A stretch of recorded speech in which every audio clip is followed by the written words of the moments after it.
Hey guys, welcome back to Chef Monica's Kitchen. Today, this one is for my buddy Tracy, who asked me during my Ask Chef Monica Live event what to do with lamb besides the usual boring stuff. So, this is the recipe that I suggested to her. This is a very classic Moroccan tagine. Again, tagine means stew of lamb with prunes. Or if prunes give you an aversion, call them dried plums. Whatever you prefer, they're delicious and they're healthy for you. So I have this is actually a lamb steak, which I assume was a shoulder steak that I went ahead and cut up into stew meat, basically. I have a small onion that I chopped up, some green garlic that I chopped up. You could use regular garlic, and then some cilantro and parsley. There's not a lot of ingredients to this. It just takes a little bit of time. So that's really the other awesome part of this. In Morocco, they cook lamb very often with sweet spices, things you'd consider that would be used in like baking. So in this case, we're using cinnamon and ginger. The interesting part of that is that really mellows out sort of the gaminess of lamb that you often will find that sometimes people don't like. And adding the dried fruit, you could substitute, for example, dried apricot or dried figs if you wanted to, then melts into the sauce and it creates sort of a thick viscous sauce. So it's really absolutely delicious. Highly recommend. If you've never had lamb, this is the way to do it. Okay, so we're gonna start off by putting a little bit of olive oil into our pan. Mr. Cameraman, come on down here. It might help if my burner was lit. Ha! Hold that thought. My burner went out. There's a bit of a storm going on right now, so I'm guessing the wind sort of just kicked everything off. So I've got olive oil in there. I'm going to go ahead and start off by adding our onions. We're not actually going to caramelize these. We're just going to cook them a little till they get translucent. Caramelization actually takes quite a long time, and it's unnecessary for this particular purpose. Because it's a long, slow dish. Because it's a long, slow cook. If you have an actual tagine, by all means use that to cook this. Tagines are those conical shaped earthenware pots that they use in Morocco for cooking. We're going to throw in our green garlic as well. And hold off on the cilantro and parsley. Again, as I've said before, if you don't like cilantro, leave it out. Very classic in Moroccan cooking though, so if you do want to make it authentically, you do want to do that. I am also going to add a little bit of saffron. I replenished my stock. Look! That is like a bajillion dollars worth of saffron. Did we spend a bajillion? We didn't spend a bajillion, but please buy gift certificates to pay for the saffron. Please subscribe to our YouTube channel so we can monetize it, so we can buy more saffron. Again, if you don't want to use it because it's expensive, leave it out by all means, but it does really give a lot to the dish. It does smell great. I wish I could give you smell-o-vision. So we're going to quickly stir this a little.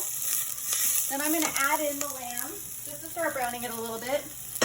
I'm not going to really get a good sear on this because we're going to end up cooking this down for quite a while anyways. Give that a stir. And so we'll season it with salt, as usual. This is just regular iodized salt. You use kosher salt if you wanted. Fresh cracked pepper. Quite a bit. A little bit of ginger, ground ginger. You could use fresh ginger if you wanted to, but that makes it then a little bit more Asian as opposed to Moroccan. Cinnamon, good quality cinnamon. I can't even say it. Cinnamon. Probably about a teaspoon and a half or so. Cinnamon is very common in Morocco. And then, okay, so we have our saffron. Let's be very cautious here so we don't dump all of this. Just a few little fronds there, just to give it color. And we'll give this a stir.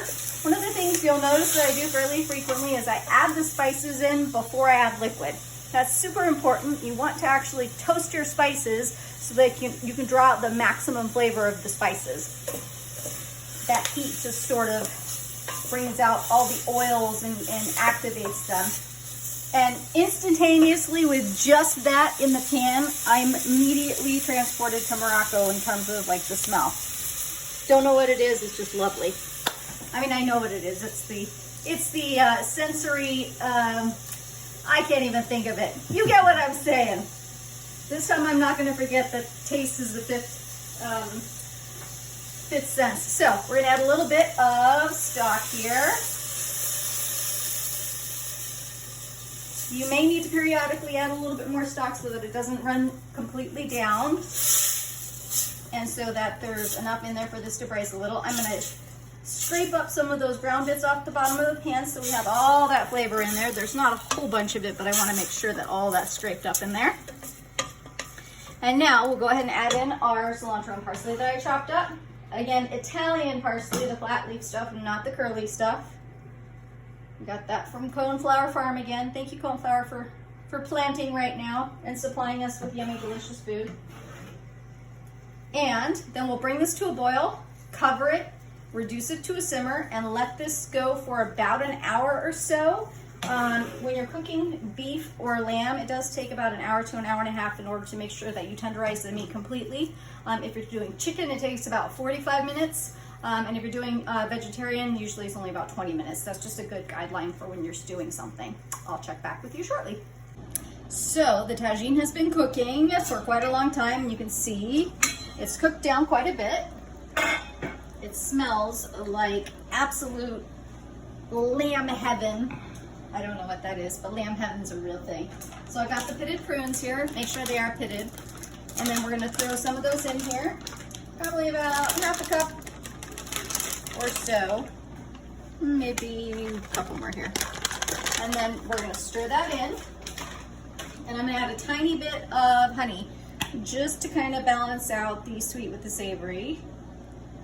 And that'll also help thicken up that sauce a little bit.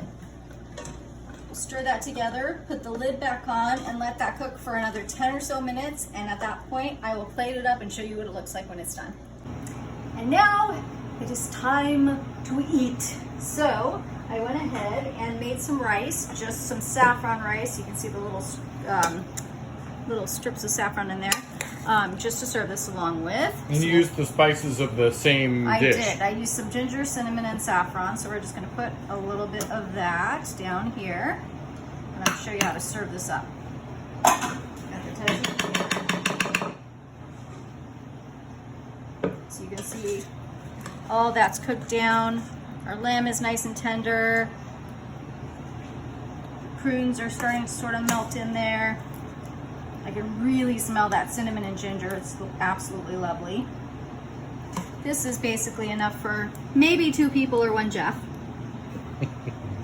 And then to garnish that, I like to put a little bit of shaved almonds. Almonds are very common in Morocco. And some sesame seeds, also very common in Morocco. Tell me you do not want to dive into a bowl of that. In the famous Moroccan words, which is appropriate right now as we're celebrating Ramadan, well, as the world is celebrating Ramadan, I'm going to say Bismillah, which basically just means thanks to God. So this is a little treat for you all. Enjoy.